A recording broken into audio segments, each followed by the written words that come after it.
Voltron Network. And we're up. What's good, guys? Welcome back to Talking at the Movies. I'm Eddie Reese Antonio. And I'm Mo. What's good, dude? What's happening? Oh, man, I don't know. Today has just been a write-off. It's just too hot. I've Yeah, just been laying on the couch. yeah, I just like late breakfast, watching yeah. TV, having an afternoon nap.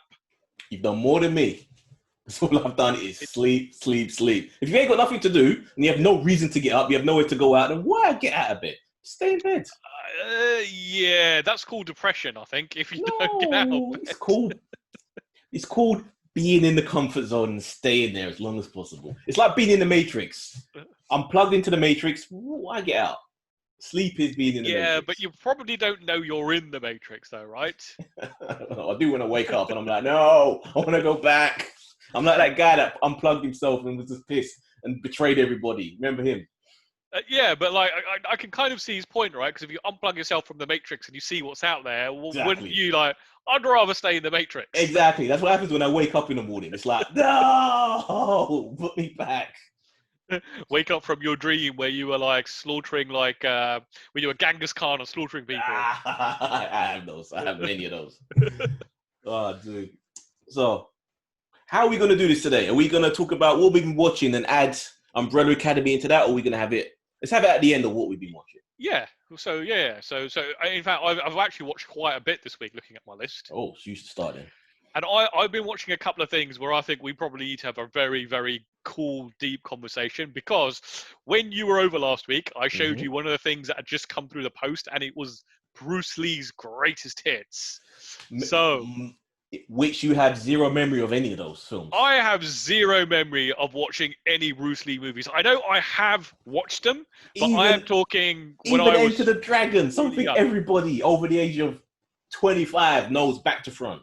Nope, I just no recollection of any of his films. But what's really funny, because I got around to watching The Big Boss and Fist of Fury this week, and what's funny, it's like you're watching almost every martial art film you've ever seen, right? Because there are so many things from there that have carried on. They were the well, maybe it's not fair to say because there were films before then. Shaw Brothers had plenty that had that sort of mold, but everybody, once Bruce did it, he was such a phenomenon over there that they just everyone ripped it off. Everything, every aspect of his film. Well, it was like his way of acting, but even the camera angles and stuff, you know, like that are really associated with like his films. But so I put The Big Boss on I think it was Sunday evening, and I honestly, before I'd watched these films, I was kind of wondering, had the fascination of wanting to watch a Bruce Lee movie clouded my memory, and had I wasted my money, right? I was thinking, are these going to be like really old films that I'm not going to like? Man, I was absolutely glued to the TV watching that Big Boss, right? I was just like... You see it in it, that special spark that he had that made him unique, the charisma. Even though he wasn't the best actor necessarily, you can see his charisma was just different than everyone else at the time. Absolutely. But he even like for the first 30 odd minutes, he's hardly in that Big Boss, right? It's the other guy, James Tien, who's like the lead, right? But like by the end of the film, you're kind of thinking, fuck, like everybody this guy knows, like they're all dead. Like all his friends, all his family, they've all been killed. But like even, you know, like one of the things I dislike about martial art films are the ones that don't have a lot of martial arts and try to do a plot-driven story, and they're never really good. This was just brilliant. I enjoyed it so much. The following night, I actually watched it again, but with like the commentary track. And that was like really, really interesting as well. So I'm thinking I'm getting my Bruce Lee films mixed up, but was Big Boss the one where he legitimately had a fight on set? Is it the one with the ice factory? So that is the one. So so the guy who's doing the commentary does mention that. He goes like this is where like that alleged fight happened, and there are scenes in the ice factory. Yeah, that was the one. Yeah, because someone challenged him or he was an extra on the set, but I think he was some gang member or something. Yeah. But I love like just listening about the film as well, because they were talking about how He was at loggerheads with the director. One of the directors ended up got fired because Bruce Lee just wasn't getting on with him. They all wanted like 2 to 3 minute like fight scenes, and Bruce was like, no, no, no. They've got to be like just a few seconds long. I can't be spending the same amount of time fighting a henchman as I am a boss, because people will get bored of that, right? True. Yeah, That makes and I sense. mean, and obviously, a lot of my exposure quite recently, as I've been going back into those martial art films, are from Jackie Chan, who's very family friendly, right? So like in The Big Boss, all of a sudden, like he's like in a brothel, and like a lady like takes off her clothes, and you're kind of like, whoa, this is like something I don't really associate with these sort of films. That became a missing point in once Jackie kind of took over, him and Samo and all of them, they all kind of had that family element, and there was that missing segment of like adult action martial art films that kind of disappeared. Yeah, and the thing about that, and I think Mike Leader mentions this in almost every commentary he talks about, like he goes like in Hong Kong, like for Chinese actresses to play like a hooker or a prostitute or actually do nudity, basically is career suicide. So any of those women that do that, like in this particular film, they were all Thais. They weren't actual Chinese ladies. And he goes like, it's just, you just don't do it. It's like, it just ruins your career. And then obviously once the fighting starts, like, you know, you're not used to seeing like blood splatter, right? And one of the very first things that Bruce Lee does is he takes like a little hand axe and he just throws it, right? And it literally lands like in the guy's forehead, and you just see like blood splurting out. Gets a knife and he starts stabbing somebody. You're like, bloody hell. Crazy. I love it. Crazy. Great film. And then like I think Tuesday night, so Wednesday night I watched Fist of Fury. So this is a film that's been remade like about 100. Maybe we should do an original versus remake on this, because I think everyone, like Jackie Chan's done it, Stephen Chow's done it. Yeah, they've all done it. Although like Mike Leader was still saying when I listened to the commentary track on this, like he still thinks this is like the original is still the best. But again, fantastic film, right? A tale as old as history itself, like a pure revenge-driven plot. But Bruce Lee gets to like wear disguises. He gets to do like his comedy stuff. This was like the first time they brought like an American actor to play a prominent role. Apparently, it never happened before that. But just reading about the history of this film, apparently a lot of people find some of the attitudes towards the Japanese just totally out racist. And you kind of think, there's a lot of this. There's a lot of that in a. Yeah, but then you kind of think it is a film that's set at a particular time, right? So it's kind of depicting like how the Japanese treated like the Chinese. You know, and they have been like at war for quite a long time. Yeah, this was what, early 70s? Well, no. So the film was in the early 70s, but obviously the film was set. I think they said that this film was particularly set like in the 1910s or something. And at that point, apparently in Shanghai, you had lots of like foreign powers that controlled different parts of the city. Obviously, during the war, Japan, I think, occupied. Yeah, even as well. During the Second World War, which at that point from the 70s wasn't that long ago.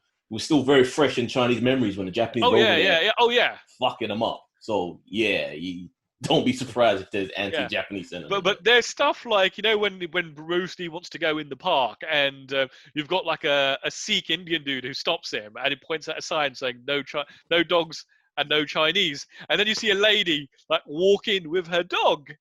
And he's like, well, she's going with the dog. And he goes, well, if you want to walk like a dog, I will let you in. Wow.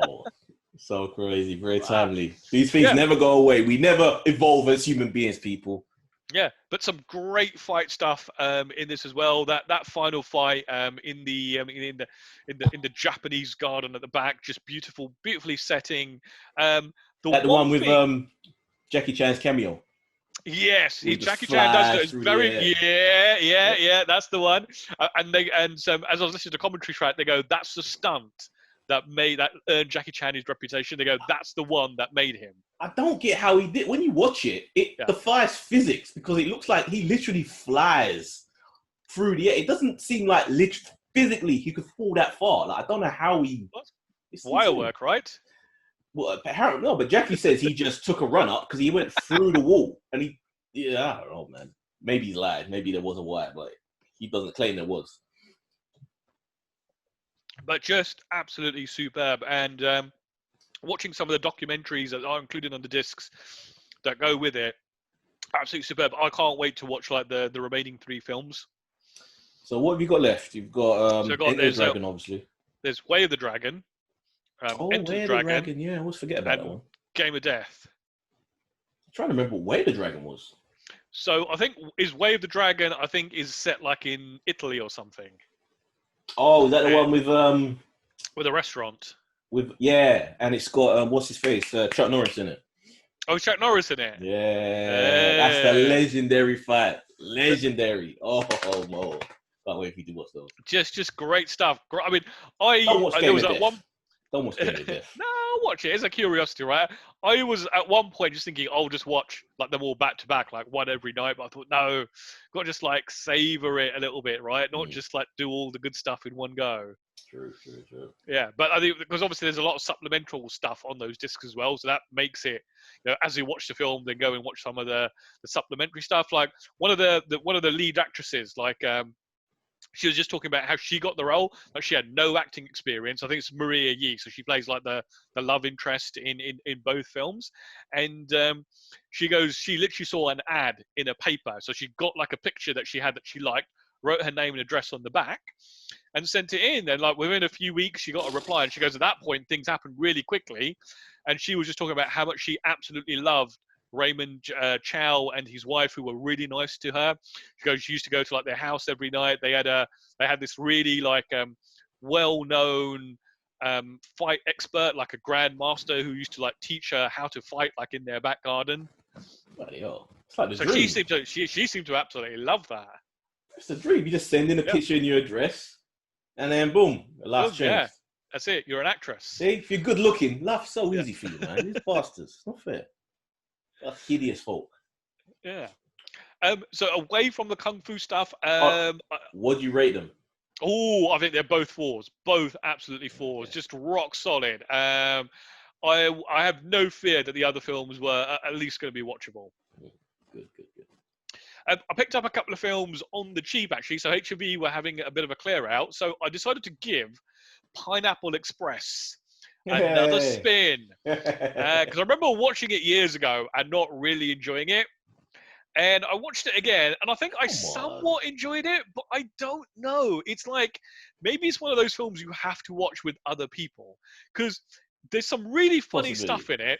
There's like, it's got all the ingredients that should make it a great film, and you kind of think it just falls a little bit flat.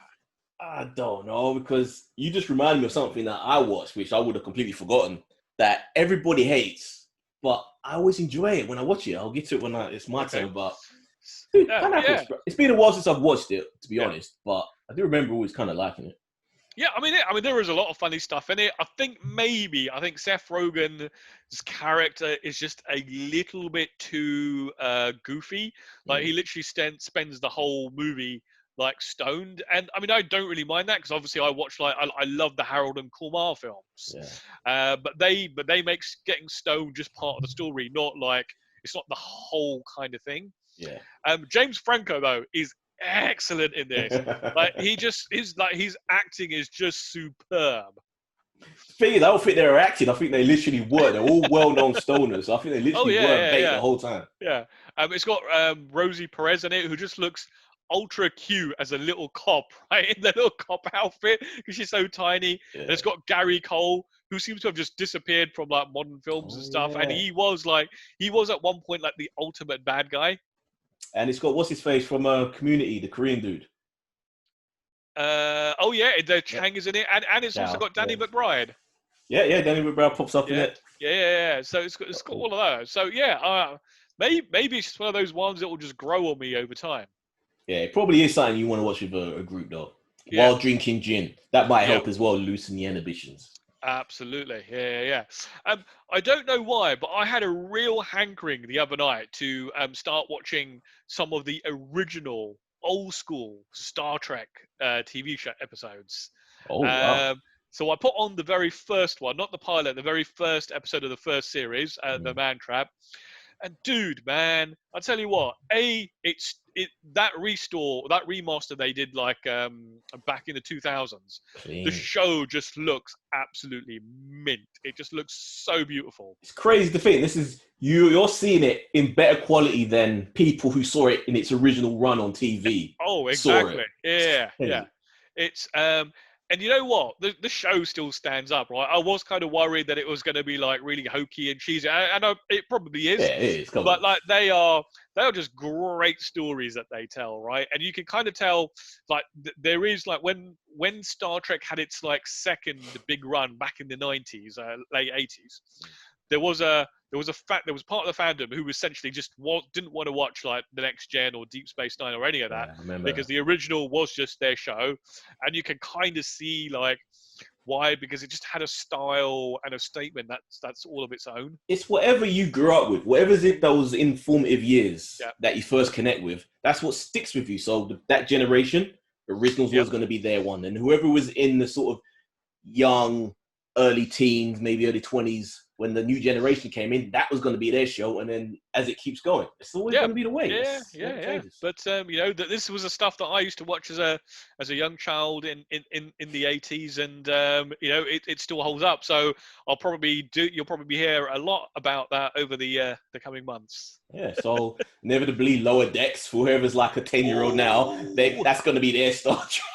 So we'll be talking about that next episode, because that's premiering this Thursday. Oh, okay. Remind me when that drops. I'm going to watch that.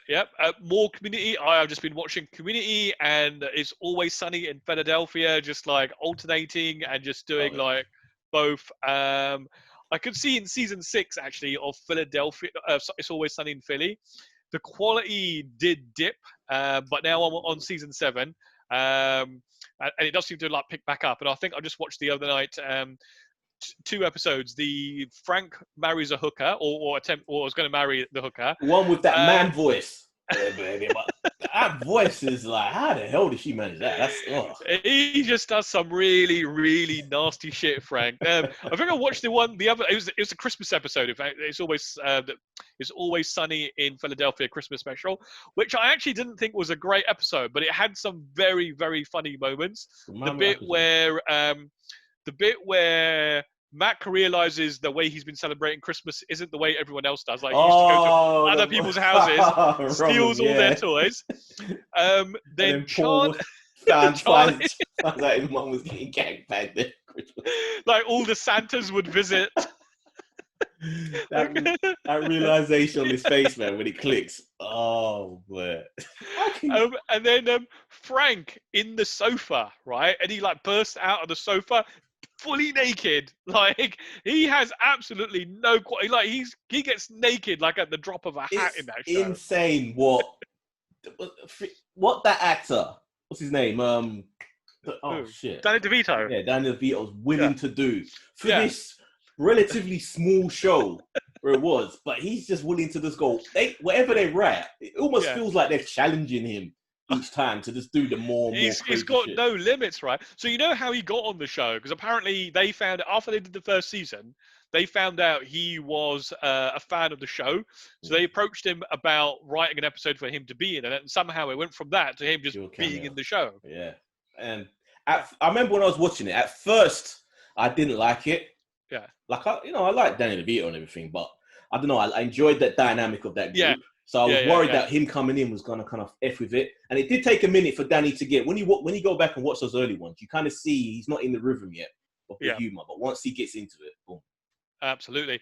And one that I watched last night that I absolutely have to draw attention to is their day trip, or their trip to Jersey Shore.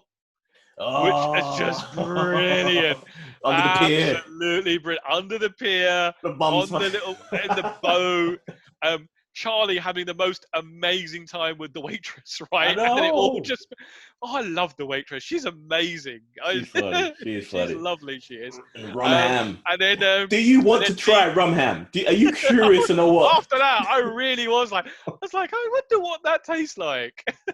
Rum. I would not want to taste it after it's been in the ocean for. Oh no, that was nasty. But they just pulled out and just started eating it. Oh. But even the story with like Dennis and Dee, where they like go to the hospital, and they meet like this crack addict, and then they go party with her.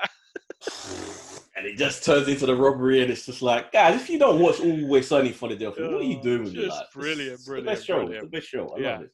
Still loving Community as well. I think the highlight of this week's episode has to be the zombie episode, where they're all at the Halloween dance, and somehow they all become infected. And lastly, I think we had a discussion about this a couple of weeks ago. So I've had a hankering to go and check out some 90s animation that I missed out on. So I started with Spider-Man, the animated series from the 90s. Yeah, I have a hard time with some of that. If it's not Batman, or it's anime, proper anime, then I have a hard time with it. You should just get into 90s anime. Is there actually any 90s superhero Marvel DC anime?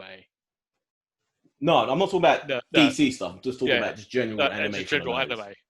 Oh, what 90s anime would you? Oh god, there's so many. I have to make a list. I don't want to. I'm gonna forget too much stuff that's gonna frustrate me. But there's so much of it, dude. But dude, why are you watching Spider-Man? I guess Spider-Man people do love it. I'll check out Spider-Man. I'll check out Batman as well. But Batman's the one. Yeah. Yep. I will check out Batman. Right, and that's what I've been watching. Okay, a lot more than I did. A film everybody hates. I don't think I've come across anyone that likes it. I don't think I've read a review at the time that people like it. Even though I'm seeing now, there are people that are appreciating this film as a hidden gem, diamond in the rough. Your Highness. Another Danny McBride, James Franco vehicle that everybody shit on when it came out. I watched it the other day and I was laughing my head off. I couldn't work. I was trying to work while I was watching it. I couldn't. It was just too much fun. I will have to give that one another go because I'm pretty sure I turned that off while I was watching it. Everybody hates it. I think the problem is the style of. I think you may appreciate it a little more now because you're more used to their style of humor, especially Danny McBride, the way he is in all of his shows.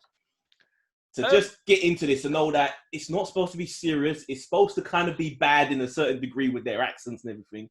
I get that. I get that, and I think I watched it because Danny McBride was in it, right? I did like his humor because I think that he was quite big with. I think that was around about the same time as Down and Out, or whatever that show was called, Down and Out.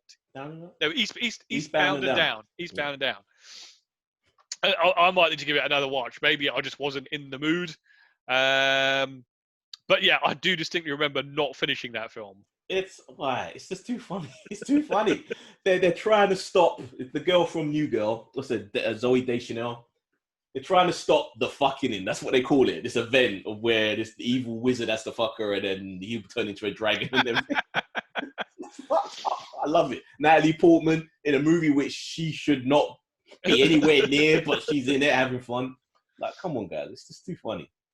You got too funny. It's everything about it. Franco, it's all good.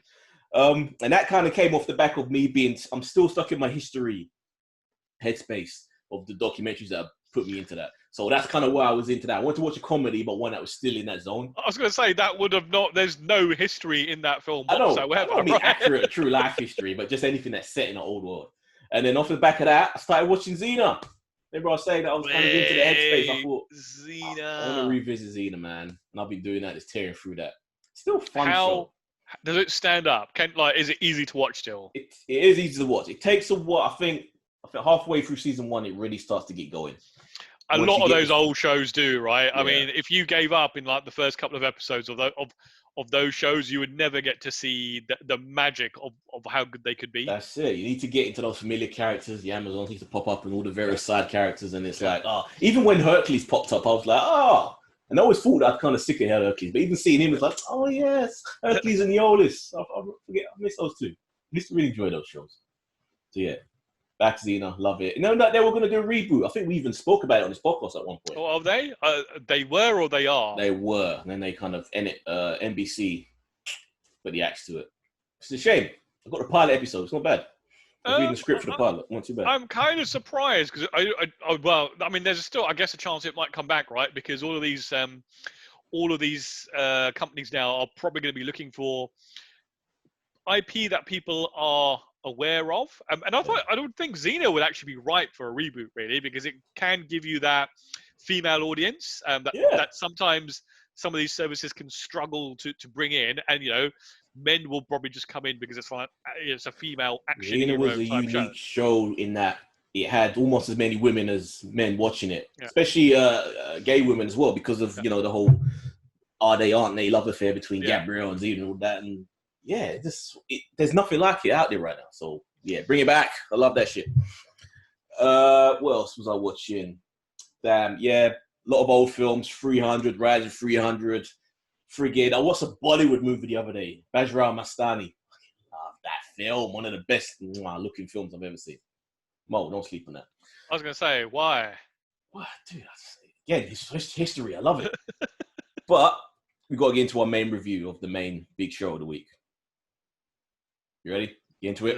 Let's go for it. It sounds like you might have watched the whole thing, though. I did. How many did you watch? So I've watched 5 episodes so far. Oh, that's not bad. Yeah. So Umbrella Academy is back, and I've got to admit, Mo. Yep. When I watched the first one, I was kind of angry watching it. Like, why isn't this The Boys? I want to watch The Boys. I don't want to watch Umbrella Academy. I'm only watching this because it's out, and we're going to have to talk about it this week. I'm not enjoying this. Can't stand these characters. I don't want to be back in this world. Okay, first episode's done. Okay, I'll just do the second one. Why not? And the second one became the third one. And the third one became the fourth one. The fourth one became the fifth one. And the sixth one. And I ended up watching the whole thing in one go. Fuck. There is a dramatic increase because I think I potentially had the same thoughts as you, as in, like, I enjoyed the first series. Don't get me wrong, it was fun. I did. But it was forgettable, right? It wasn't. I mean, it wasn't on the scale of The Boys, which I think came out around about the same time last year, or within a month or two, right? And it, I wasn't looking forward to the second, but I think again it's just because it dropped. Yeah. But man, I think from the moment episode 1 started, because they got the recap, which is a pretty cool recap actually. Yeah, it's got that mad 10-minute opening sequence. Yeah. That hooked me straight in, right? And what does Mo like the most on TV and movies, right? Fucking time travel. Oh, and yeah. This whole thing is like time travel, right? And the minute I saw the words on screen, Dallas 1960, I was like, JFK, they're doing it, right? It's gonna be JFK. But dude, the everything, the editing, the music, the way they've got it all intertwined is just amazing. That scene where they do the sit-in. Yeah. With the music, right? I know people will probably moan oh, it's being woke again, and we've seen this a million times. You can't go to the 60s and have a black character go back to the 60s and not tackle that subject matter. Absolutely. It was done so well, right? And you were, and I kind of actually thought, if you're this really powerful woman, right? Because essentially she can make anyone do anything. If I was her and I thought I'm never going to get to go home, I would say, fuck it. I am going to change this world and I'm going to change it for the better. But remember, she did say that she knew that they were going to pop up at some point. She was just making do with the situation. She hadn't given up. Yeah, but I guess she never really knew that, did she? She hoped. Yeah, if she hopes and she knows that she can't fuck everything up, even though she already did, the amount of repercussions we know. Absolutely. The minute, I think the example always is just imagine, you go back in time, right, and you go to say a cinema. And if you say that cinema that year made $9,900 and whatever dollars, right?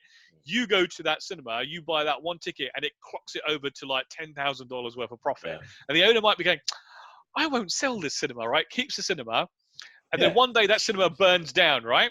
And just imagine in that cinema, a future president of the United States was in there, and he's burnt to death. See, that's a bit more dramatic.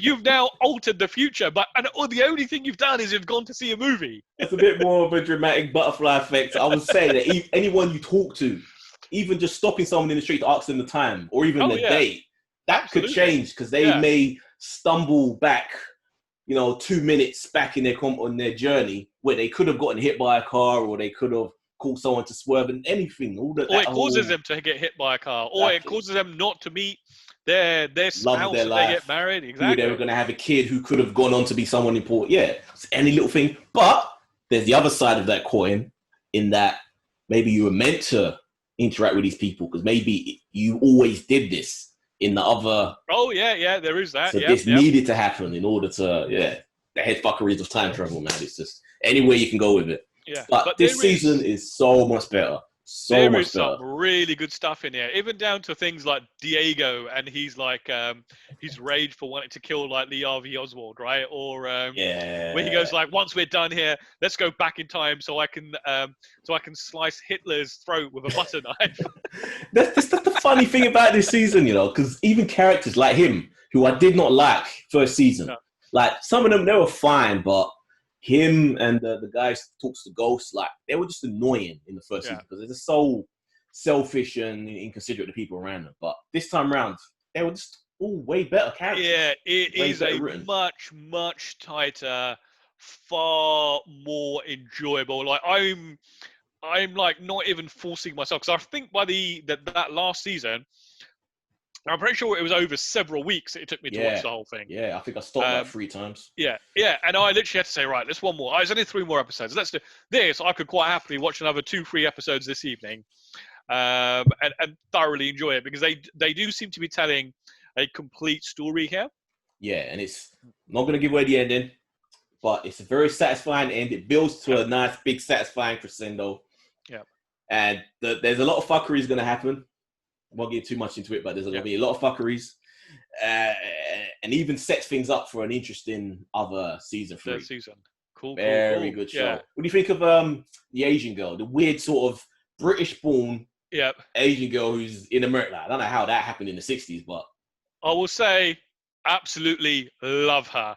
I know she's got a very unconventional look, but she's absolutely amazing to look at, and I just love the accent as well.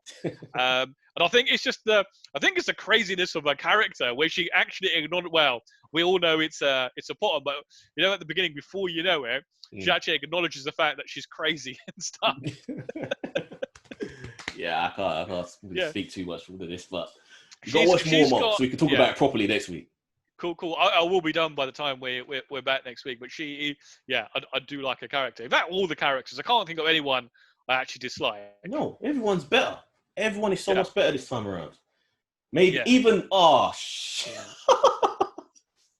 watch it. There's a crazy revelation with their dad you have to get into, but fucking hell, it's so nuts. Rightio. Umbrella Academy, guys. If you have seen season 1 and you're thinking, yeah, it was all right, but I'm not that fussed about season 2, get into it. The music adds that. Being in the 60s adds so much more character to this whole show with the music and the fashion, everything. It's just way better. You know what? Literally, I completely forgot this. Just before we started recording, I was watching an episode of something new that just dropped yesterday as well. The new Transformers. So I was gonna, but I didn't. I just figured so it's weird because they're calling it a trilogy, but there's more than 3 episodes. I think it's a trilogy series. So this series, and there'll be 2 more. Right. So I didn't get to finish the first episode. I think I've still got like 4 or 5 minutes left to go. The animation's really nice. Like it's like this, like the 3D cell shaded kind of thing.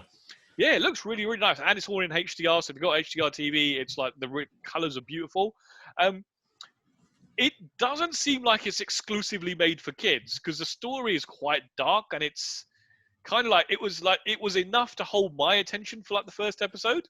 Okay. And I was like, whoa, this is quite interesting. It's very dark. It's very bleak.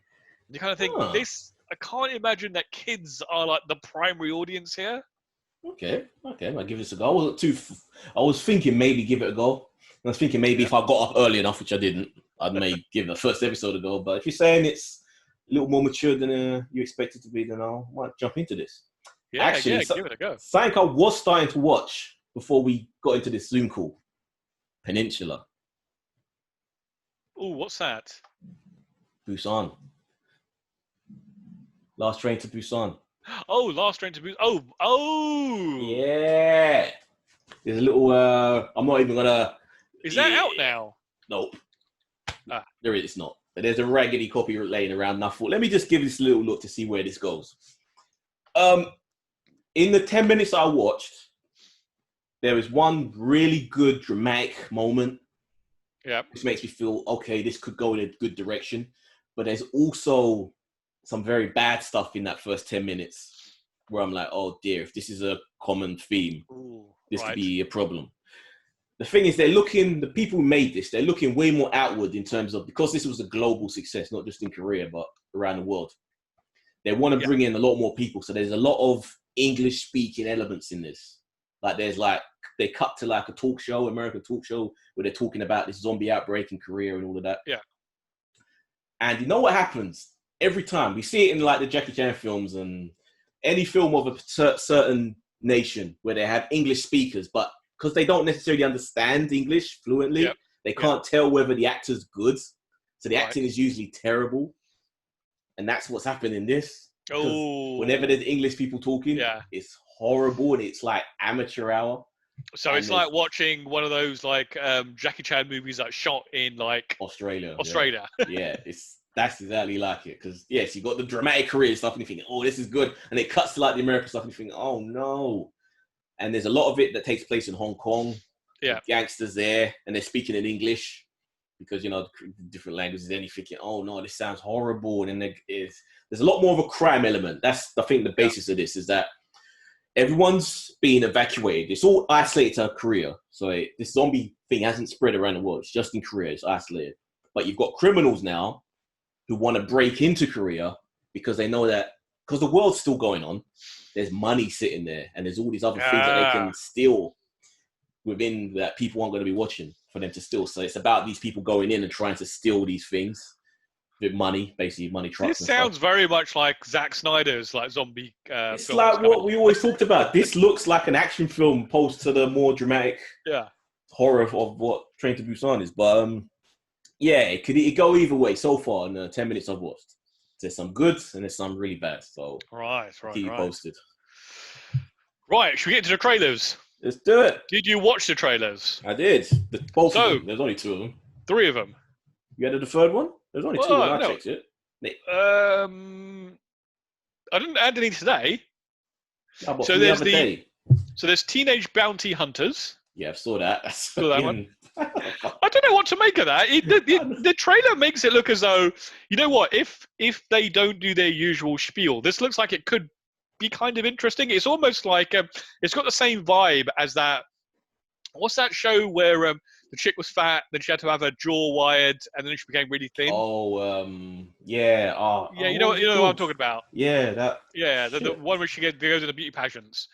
It's kind of it has that kind of vibe to it from the trailer. It does. It's from the people that did Glow and Orange is the New Black, so that's a good pedigree there. So it could go. It could be pretty. It looks fun. It looks funny. As unlikely as the premise is. Twin girls that are teenage girls that for some reason are going out as bounty hunters at night. Who seem to like just committing violence, right? By the looks of things. It's got all the recipe for a great show. I actually didn't get to watch the whole of the next trailer because I literally could not get through it. Rather than I didn't have time. It's the new Marvel show on Hulu. Hellstrom. Yeah, I saw this. It's a weird one. The trailer actually isn't bad, I don't think. But what I'm getting from the premise of this, I remember, it's basically going to be a slightly more mature version of Supernatural. It's basically 2 siblings, their parents in prison as a serial killer, but they have powers of various kinds. It's a Marvel thing, but it's not connected to the MCU in any way. Which makes me think that if Disney can do this, they can let Hulu have a separate Marvel. So why can't they carry over like the Punisher and stuff? Like it shows that they're willing to do this. So what's the? Well, the thing with the Netflix shows is apparently there is a contract clause. But they're over though. The rights have lapsed though. Daredevil and all that's gone back. Yeah, I mean, to be fair, there's probably a lot of stuff happening in the background that we're not aware of at the moment. Obviously, because of COVID, things are probably slow to negotiate. Like at the moment, at the rate that people are still announcing new shows, it's going to be years before like they get those things into production and onto screen at the moment. But people want this current incarnation of these characters with the actors. Like it's just waste. It's just such a waste. If I don't know if Disney would commit to having like the current crop of actors back to do those shows, because I think they would want to start from scratch and have it as their own. But they're not going to do The Punisher. That's never going to get touched. Oh yeah, because it's an R-rated Well, thing. they'll do a PG-13. No No one wants that. No sanitizing. one wants a PG Punisher. You can't do Punisher's PG. So you should just do it at Hulu. Just let it carry on. If they're willing to do this. The thing that you say is like it's like their version of like Supernatural, and the thing with like Supernatural is I don't think anyone could really mimic that kind of thing because it just had like a vibe and humor all of its own. That's what I mean. This is a more darker, mature, like horror aspect of it. Like these characters are connected to what I was trying to say is Ghost Rider. So this is a spin-off, and there was talk on there being a Hulu Ghost Rider show, but for some reason that's been axed. That went as well. And then Warner Brothers seem to be like churning out like these animated films, like one every few months, right? Because they last month or the month before they were advertising some Batman one, Batman one, some Superman one, and now we've got a trailer for a new Batman one, right? Called Death in the Family. Yeah, I've seen this. That's their little spin-off universe, which they're good at. They do well. Somehow they do well, even though it's only straight to VOD. But they're churning them out, right? Yeah. And the really interesting thing about it, the trailer that I watched almost said it's an interactive adventure as well. Yeah, apparently you can choose who dies and who lives and where it goes, which is really curious. This does encourage you to watch this multiple times. This is actually very smart because a lot of people do bootleg these. Yeah. But if you do that, you're not going to get the interactive aspect of the story. So you're going to have to get the disc or watch it on if you want to try that, streaming platform in order to get it. So that kind of screws us up because I don't want to have to buy. You just download the image of the disc, right? Yeah, I guess. But it's interesting. It really is. You can either choose Robin to die or Robin to live and someone else die. I might wait for some reviews to see whether I want to buy it because I still haven't even tried out the Netflix interactive show. Oh shit! You never watched Bandersnatch? Nah. Black Mirror. It was interesting. I thought the interactive stuff was okay, but it wasn't. The story didn't grip me, so I thought that's where it kind of fell flat. And the choices weren't dramatic enough. Right, should we get into the news? Let's do it. Right, so Eddie, the world as you know it is about to change, right? When people talk 2020, we'll remember COVID. And we will remember how this has changed the face of cinema, potentially forever. And the year Trump becomes a dictator and refuses to leave office. All of that mad stuff will happen, right? And when the history backs to look back at this, we won't be talking about how Trump didn't leave office. We'll be talking about how the theatrical window potentially will shrink in the US from 90 days, right? So when a movie comes out of the cinema, you cannot bring it out on home video and streaming for up to 90 days. AMC and Universal have agreed a deal where movies, not all movies, I'd imagine, they're probably going to like pick and choose which one. So we won't be doing this like the Fast and Furious. Well, can go onto a VOD platform within 17 days of opening at the cinema. That's 17 days. That's so crazy. Within a month, that's like 2 weekends. That is so crazy. I guess it shows that, AMC tried to stand up to the studios, but they're losing so much money. They can't afford to do this. They need these films. I mean, do you remember if you go back like 2 months, like how loud they came out? And they said, absolutely, we won't be carrying any Universal films. Yeah. So if you look at the deal, so the deal does specifically say it won't be every film. And any of the films that they do this, so when Universal put this on a VOD platform, and when I say VOD, I don't mean Netflix or something like that. I mean, this will be like a premium, like $20 rental. Yeah. The cinema chains, or it actually states AMC, but I imagine they've got to work this deal out with all the chains, will get 10% of all the profit from the VOD title. Okay, it's not too bad. Yeah, so cinemas are getting something out of it. How much? That remains to be seen. Now, the thing is, as I was digging into this more, if the other chains reject this, then this might not happen. Because I don't know how that would work, right? Because you can't say AMC saying, right, we're happy to do it, but like your other chain saying, well, hold on a minute, we've got this for 90 days. Yeah, that's it. This repercussion could be felt not just across America, but globally, because if something does come out, a relatively big film, and it does get this 17-day window, then instantly we're going to be able to, over here, download it straight away. Even if it's not rendered, we're just going to bootleg it. We've got a crisp 1080p / or 4K version to download. Why are we going to bother go to cinema over here if the window's still 90 days or whatever over here? It does, yeah. There's a lot of questions that need to be answered about this, because again, how do you pick and choose? Does that mean home video releases? Does that mean like the 4K Blu-ray will come out within 17 days of it hitting the cinema? Or is that just purely it will come out on VOD and then 90 days later they can do the home disc, which again then almost kills your home disc market, right? Because essentially you're now making dead, though. It's already dead, though. It is, but you're kind of making it even worse, right? Because those people that are still buying discs suddenly saying, well, hold on a minute, we've got to wait so much longer than the digital copy. Yeah, that's crazy. But I think those people that buy it, like you, they don't really care about the exclusivity of it. They just want to have that collector's. Oh yeah. I mean, there is that. I like to buy them because it's the best sound and the best audio, and the fact is, a company can't go bust or just suddenly say, oh, you know what? Actually, we don't deem this title to. We don't have the license for it, so we're pulling it from you and stuff like that, right? I just like having it on the shelf. Yeah. But this is really, really interesting. Is this like the first step of the end of the cinema? I don't know. I think it will, at the very least, 10 years from now, cinemas at the very least will still be like a boutique sort of thing that people who want that experience will still want to get. There's definitely films I'm still going to want to see in that. So okay. So let me spin a scenario here for you, right? So you've used the word boutique, right? You know, we have that already like in the home video market. So we already have like your likes of Arrow and 88 Films doing like these lovely little packages. If you translate that to the cinema, they potentially could do really nice things, right? But that could jack up the price of going to the cinema. It's always gonna. I think we're gonna have to get used to the thought of 50 quid potentially, to right? Sit and watch a movie in the cinema.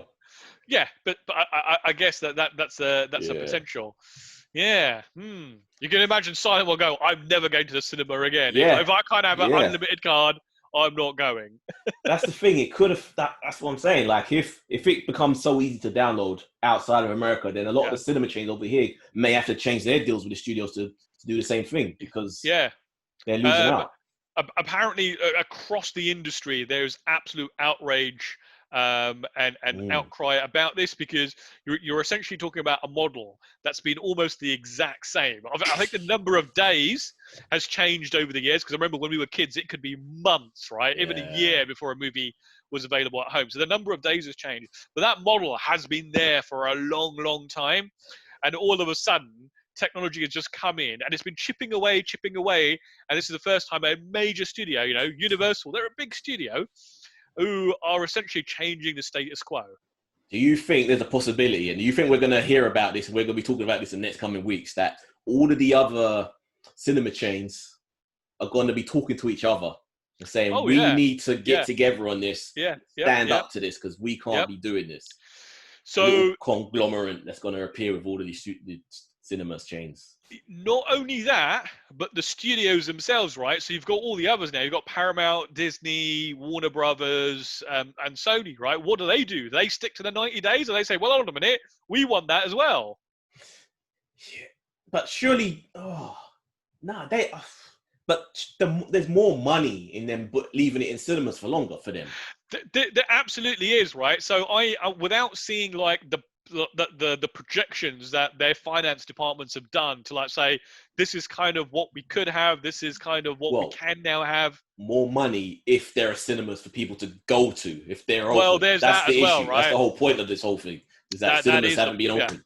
Yeah. And I guess I might as well change the running order of the stories, right? Because we might as well get right into it. Because and I guess the crux of this is, last week we were talking about Tenet, and I said absolutely no way will they release this if it's not coming out in America. Oh, And dude, you advocated for the fact yeah, that you think they will. And literally, I it heard wasn't they even. would. It was like a few days later, the news broke. Yeah, Because cinemas are again closing again in the US. In some cases, in some states, they're having massive spikes in COVID infections. Warner Brothers have made, in my opinion, it's done a really bizarre decision to open the movie in other parts of the world. I think it's like 97 other countries. life goes on, man. Everyone can't be, a slave It, to it, no, the I kind problems of in one get country. that, but these, like, a movie of the stature of Tenet, it has the potential to rake in like $1 billion. And by doing this, I think they're not going to maximize their profit. Now, from a movie It fan was point of it view, was that never doesn't going to make a matter. billion. I don't think. I think it's going to be like 2 years, 3 years until another movie can get Yeah, to that point again. yeah. It's I mean, as a cinema fan, it's probably great. I mean, I've got 2 weeks off at the end of August, so I can probably really strategically plan to go and watch this. I think it's coming out like the 26th here in the UK. Apparently now they are saying if it we will. don't have a second wave, which we're on the Yeah, cusp of having. yeah. In the US, they are saying it will open in select theaters over Mm. Labor Day weekend, which I believe is like early September. Um, but yeah, I mean, I'm kind of really surprised. Yeah, and this could just destroy whatever potential box office it has in the States. Like we were talking about before, with movies coming out early Yeah. stateside and then us bootlegging them outside. This can go the other way now because, the Russian movies that come out in Russia or China or India get bootlegged to death straight away. So I Americans are going to don't be watching. know though, right? They do. Are people watching? I Yes, don't they know. are. They are watching it, I bro. thought that was gone. I mean, I know It's piracy not. still exists, right? But now there's no point in having to watch a, a hand cam when, like, if you just wait a few weeks or a month, you get like a perfect People don't digital want to copy. wait. They're not like you. They're not sensible like you, where they just want to watch the perfect copy on their massive TV. Most people watch their things on their phone now, Mo. Oh, So, heathens, so a heathens. HD recorded cinema shot is still gonna be perfectly fine on your phone. You know, Do you know one of the Jackie Chan movies I've got? I think it might be Dragons Forever. There's a story on there by one of the historians who goes back in the 80s when this was quite a common thing, right? Where actually, if you wanted to watch these films, a lot of them were actual cam yeah, recordings. yeah. And he goes, he remembers distinctly watching one.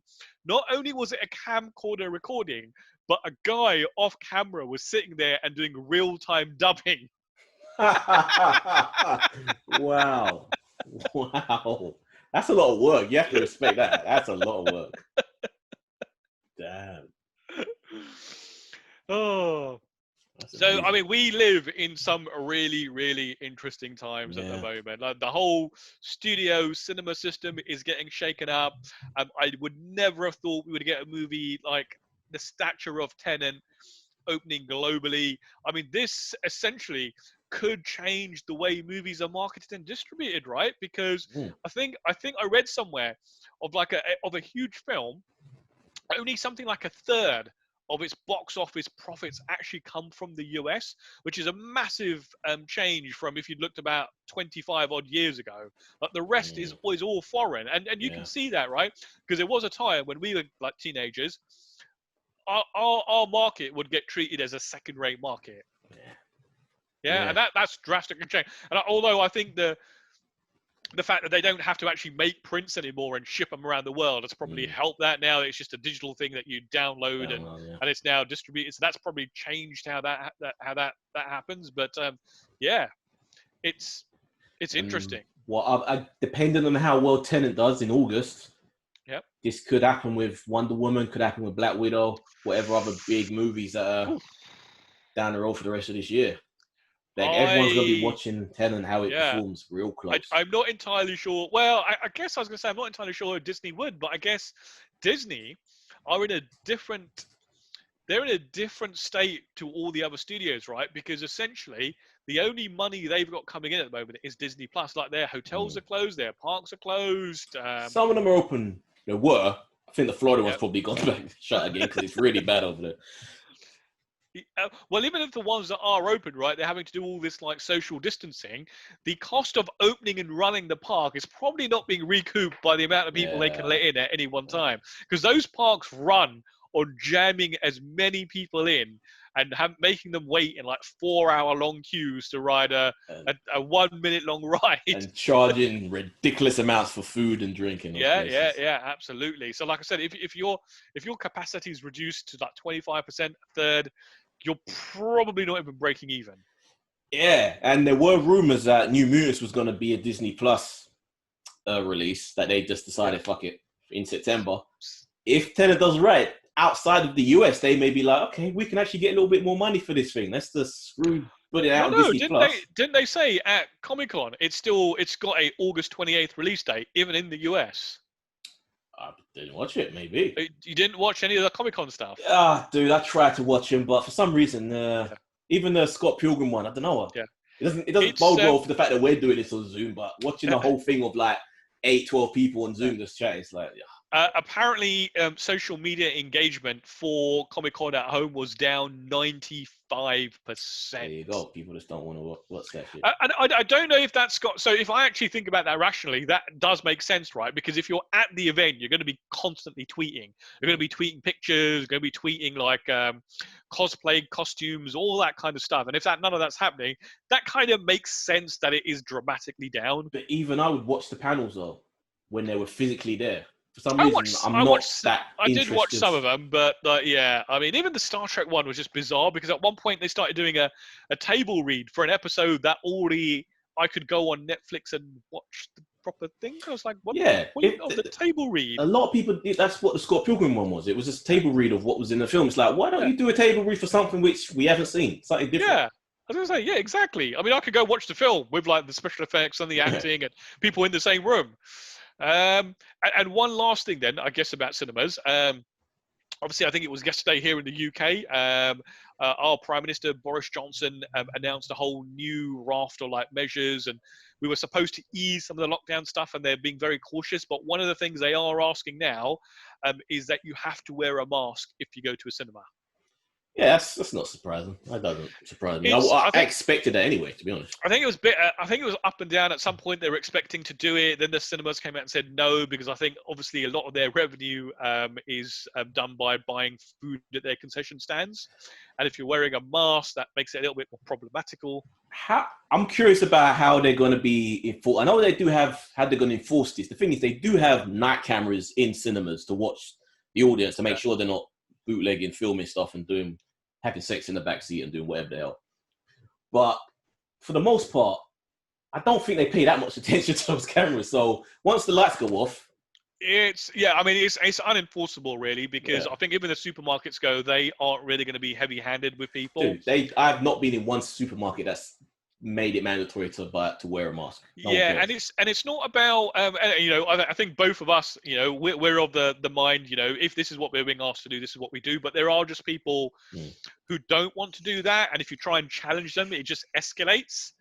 And unfortunately, people who work in cinemas, they aren't big security people, right? They're mostly like students. I don't get that mentality. Like, if you don't want to wear a mask, then freedom of whatever the fuck, you don't have to wear one out in the street. But once you go into a building, that's not public property anymore. That's a place of business. So I don't know how you can argue about wearing a mask when you're no longer in a place of it's not your right to enter this place. Right. Listen, Eddie, when you go outside, you've got to wear clothes by law, right? When you want to go somewhere, you got to get in a car.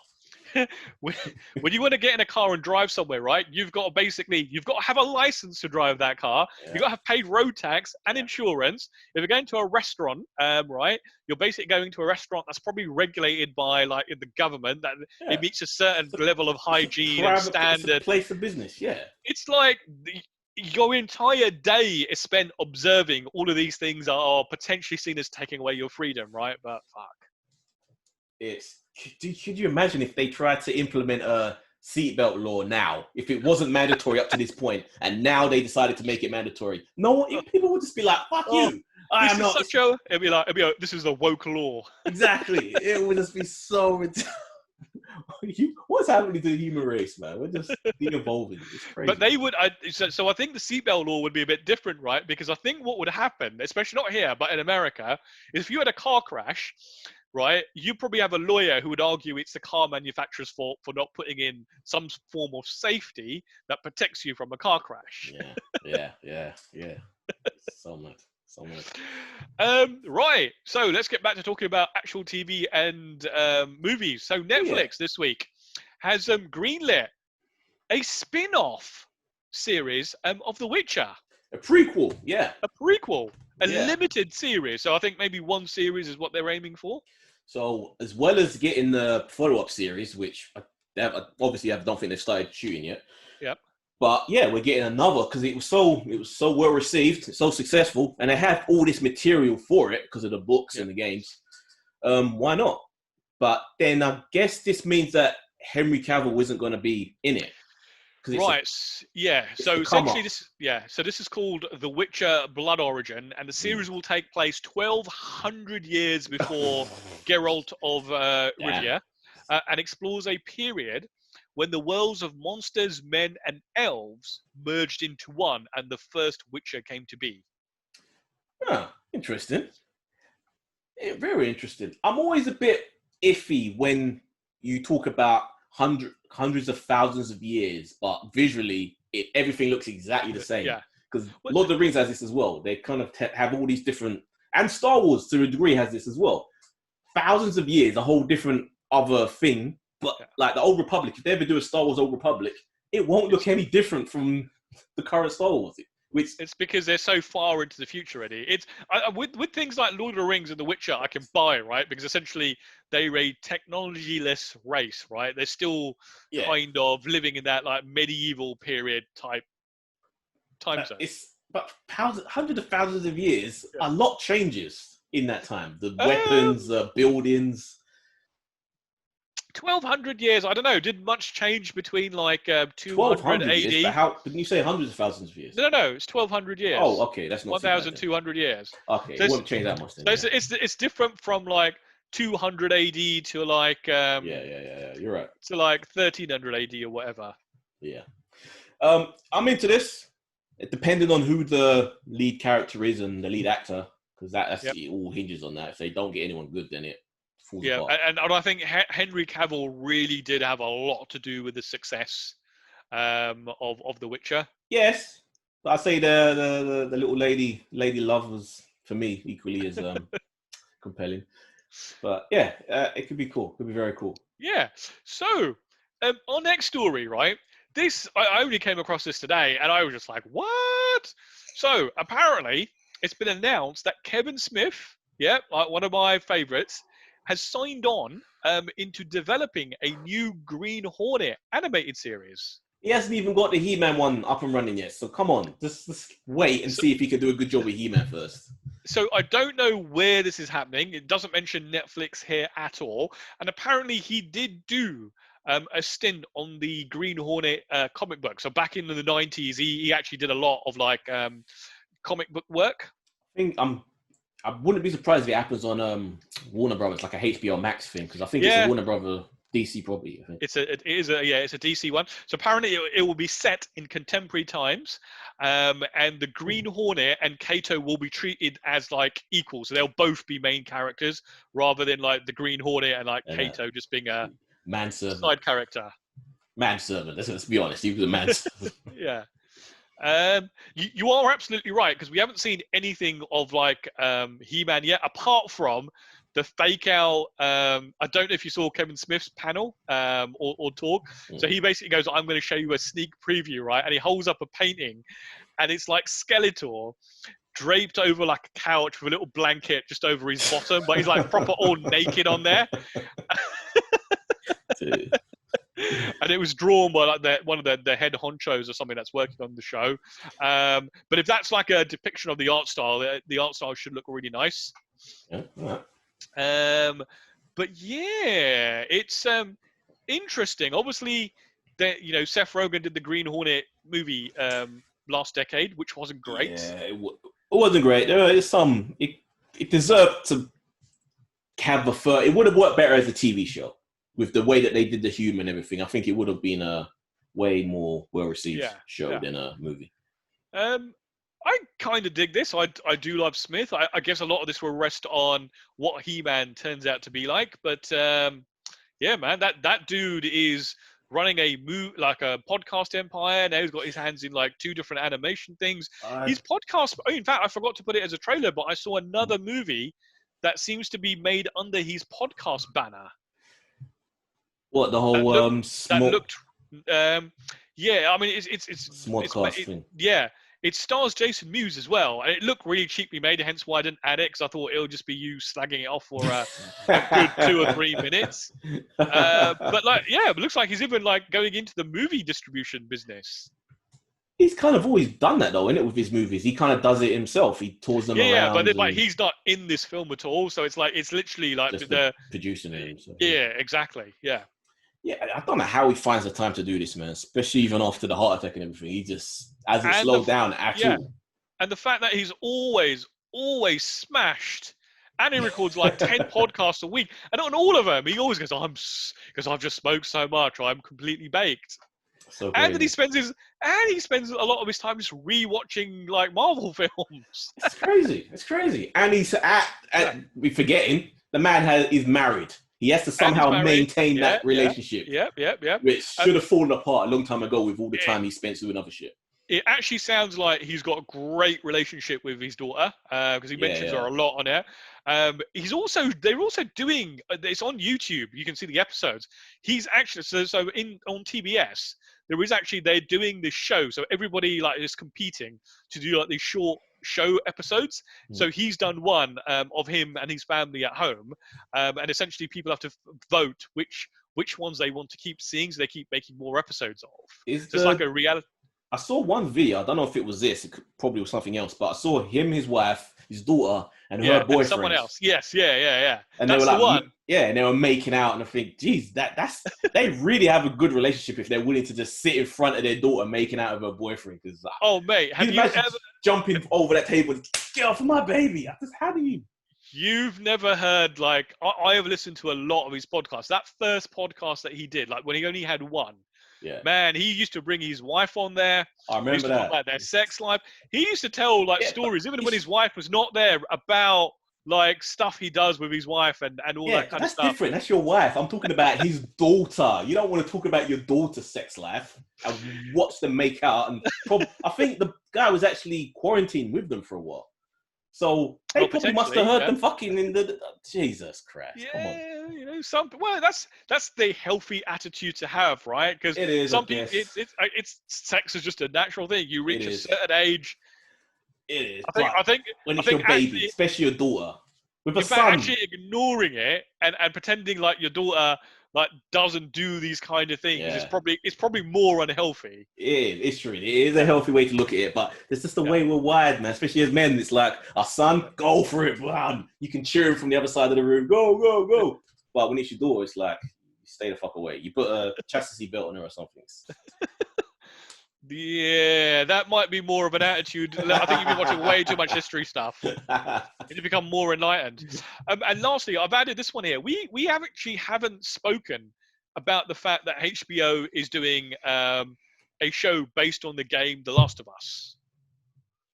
Yeah, there hasn't been much news on it though, to be honest. No. So something they did say earlier this week was that The Last of Us, apparently that the show will be done in such a way that it enhances the existing game story. And I thought, Eddie will love this because he loves, like, obviously, like the stories from these particular games. And I don't know if The Last of Us is something you've actually watched. Yeah, a long time ago when it originally came out. I guess they could expand on the whole Fireflies, which is like the little resistance groups. And there's a whole sort of bigger political aspect to the whole thing that they could really flesh out rather than just focusing on the two leads, the boy and the girl, the man and the girl. I was going to say, I did have somebody spoil the whole story for me on another podcast the other day. Of the new game? No, I think it's the original game. So essentially, the girl is being... Don't ruin it for people if we stay B1. Hold on, someone ruined it for me. I'll ruin it for everybody else. Don't do it. People love these games. I not having played the game, I can't say I'm really excited for this one way or the other. I guess once I see a trailer, and it is a zombie The type problem thing. is, it's even though the zombies are unique, the clickers, they're very different than what you get in other zombie properties. The thing is, because of the world is very disheveled and everything's nature's reclaimed the cities and all of that shit.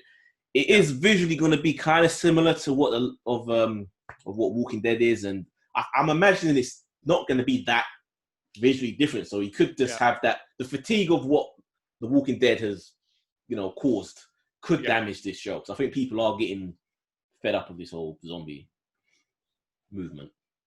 Well, I guess if they can give it something unique and give it something different, you can probably carry on. But I think the zombie thing has been around for a long time now, since The Walking Dead. Yeah. Right, and we've got a couple of write-ins. So let me start with our from Instagram from our buddy Kamran, who has asked us to debate amongst themselves. He's given us a few topics. So essentially, he's given us a whole bunch of things in threes. Okay. And I think he did this last time. Out of the three, you essentially have to delete one. Okay. Yeah. So if one has to go from Nolan, Tarantino, or Scorsese. Nolan.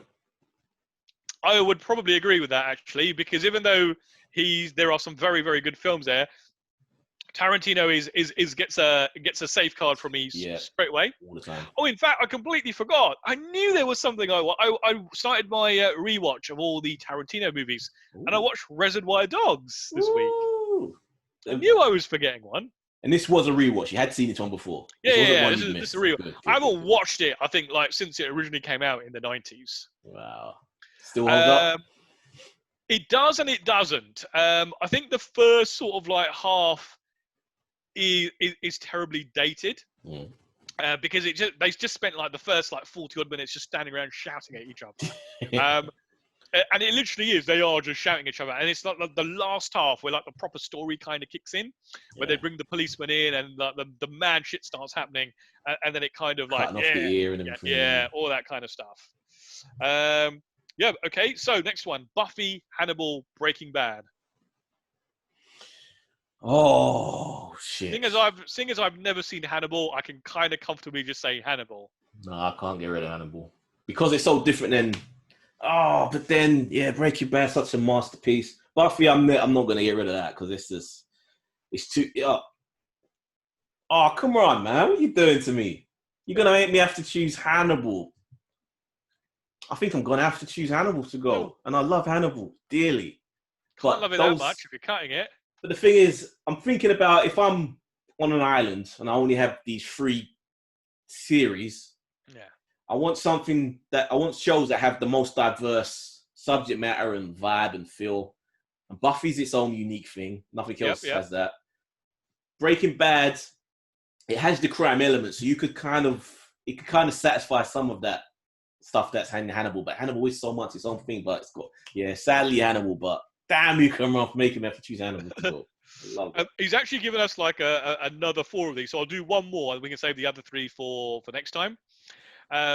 Movies, TV, video games.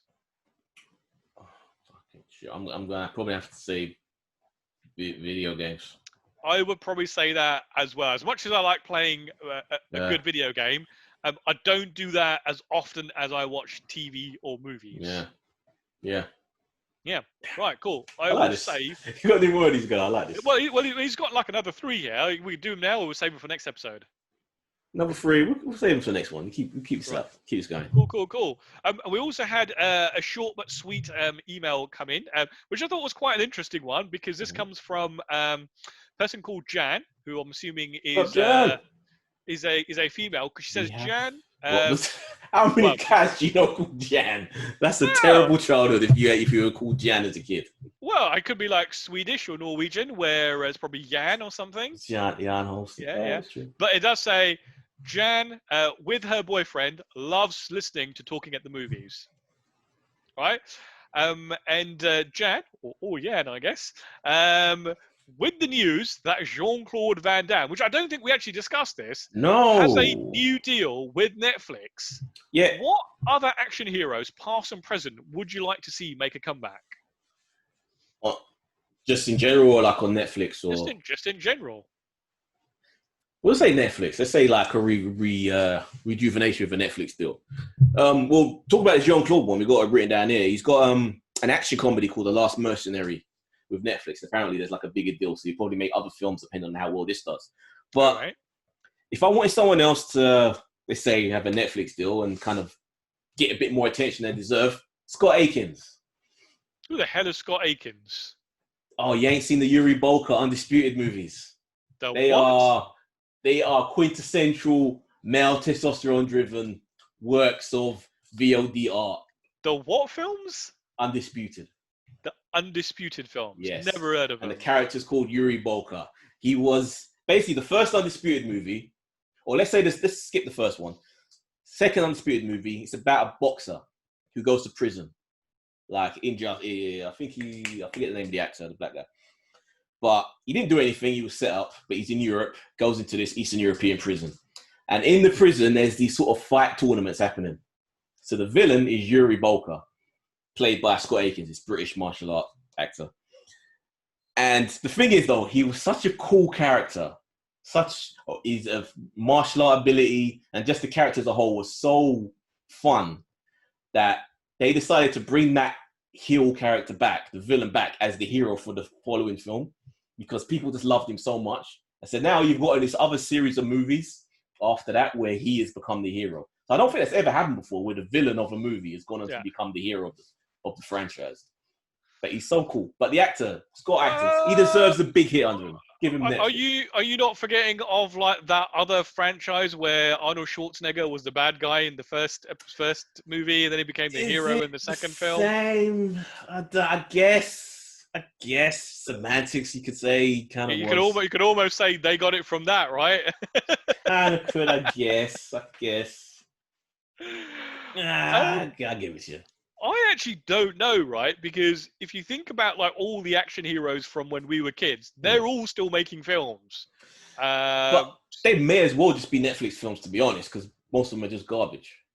I haven't seen a lot of those. Well, having said that, I really enjoyed Dark Fate, right? That's like big budget stuff. That's still an enjoyable action romp. Yeah, I wouldn't put Schwarzenegger in that mix, to be honest. I think he's because he hasn't done a lot of stuff in recent years. So actually, I would like to see Schwarzenegger, but not from an action hero perspective. I'd like to see him do like comedy stuff because I've always enjoyed his comedy because he just looks so ridiculous. But again, I wouldn't put Schwarzenegger in there. I still feel like he has there's still some value in him.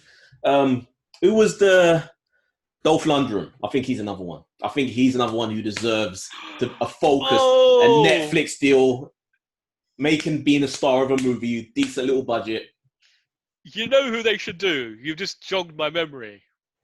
Don't say Mr. T. He's too old. No.